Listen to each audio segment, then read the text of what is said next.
Labvakar, darbie skatītāji! Šovakar ir tāda vēlēšanās parunāt par Stambulas konvenciju, un mēs gribam izteikt savas domas un savus uzskatus par šo jautājumu. Personīgi es uzskatu, ka šīs Stambulas konvencijas autors ir pats Sātans, un kad šīs konvencijas saturs ir piedzimis, jeb nācis no elles. Un tad, kad mēs ieskatāmies šīs konvencijas sākumā, tad šī konvencija sevi saista tā kā ar cilvēku tiesību konvenciju, ar Eiropas hartas konvenciju, un arī ar tādu dokumentu, kas ierobežotu bērnu seksuālo izmantošanu un tirdzniecību. Savukārt es uzskatu, ka tas ir, ka nav šis dokuments ierindojams starp šīm konvencijām, bet Stambulas konvencija ir kā turpinājums Kārļa Marksa komunistu manifestam un homoseksuāļu manifestam, kas tika pasludināts Amerikā Kongresu namā. Es uzskatu, ka Stambulas konvencija tas ir bezdievīgu cilvēku, LGBT kopības radīts dokuments. Un, ja mēs paskatāmies, kāds ir šim dokumentam saistība ar pasaules radītāju, visuma radītāju, cilvēku radītāju kungu Jēzu Kristu, tā ir mana personīgā pārliecība, ka Jēzus Kristus neparakstās zem šī dokumenta, un tas nav viņa interesēs, un godu šis dokuments Jēzum nedara. Godu dara Sātanam. Sātans priecājas par šo dokumentu, un Sātans arī priecāsies, ka šis dokuments tiks parakstīts Latvijā. Ik viens no jums, kas nav redzējis Trojas zirgu dzīvē, tad paņemot Stambulas konvenciju, jūs ieraudzīsiet moderno Trojas zirgu, kas sevī ieslēpja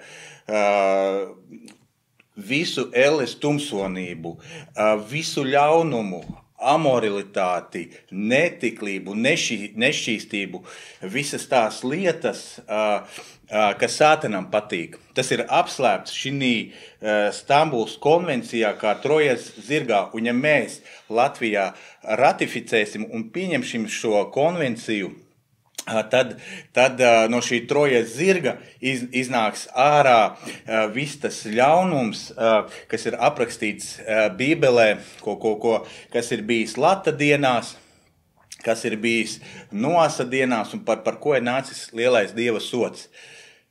Mēs bieži dzirdam, šī konvencija cīnās pret vardarbību. Bet tad, kad mēs lasām Bībeli, tad Bībelē mēs redzam, ka vardarbība pieaug tajā sabiedrībā un tajās tautās, kuras iet projām no evaņģēlija, kuras iet projām no Dieva. 1. Mūzes 6. nodaļa, tur rakstīts, kad cilvēce sabiedrība kļuva pilna ar varas darbiem, vardarbīga, un nāca nosaplūdi. Un Dievs izdeldēja šos vardarbīgos cilvēkus. Tāpēc arī, tad, kad mēs vērojam arī tās valstis, kas ir pieņēmušas Stambulas konvenciju, vai Francija, vai Zviedrija, mēs redzam, ka tur vardarbība pieaug, kad ar Stambulas konvencijas palīdzību nevar uzvarēt vardarbību.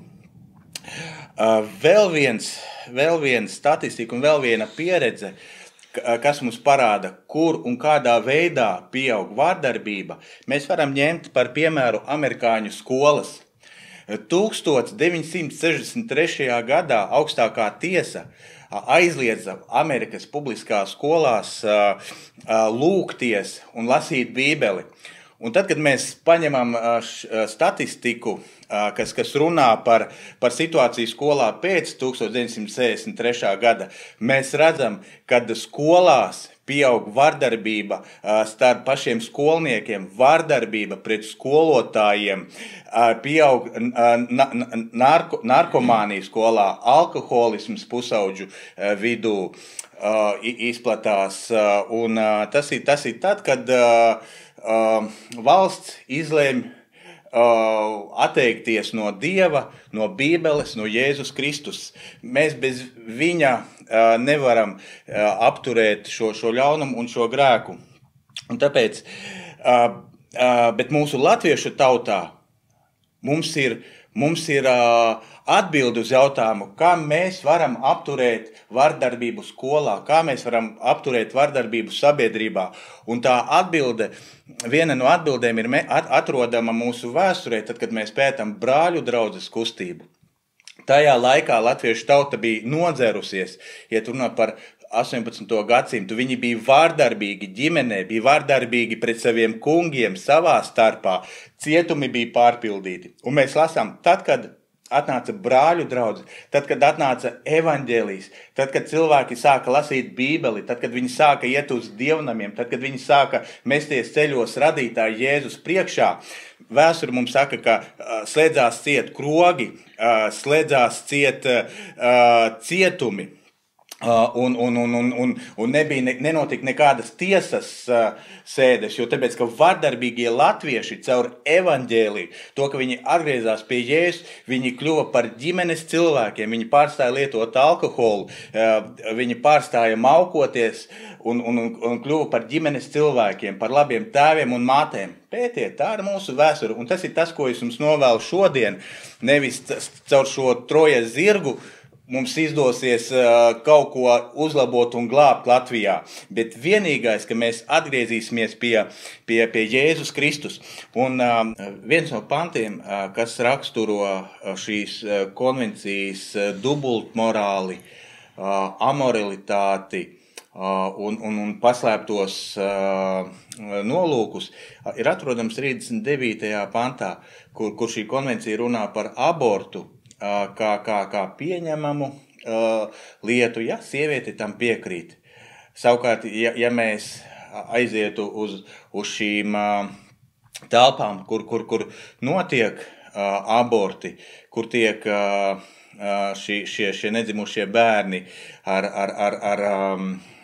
lielām šķērēm un metāliskiem stieņiem sagraizīti, un šiem bērniem sāp, viņi mokās, un tāpat arī cieši un mokās sievietes, pēc tam citas pat visu mūžu.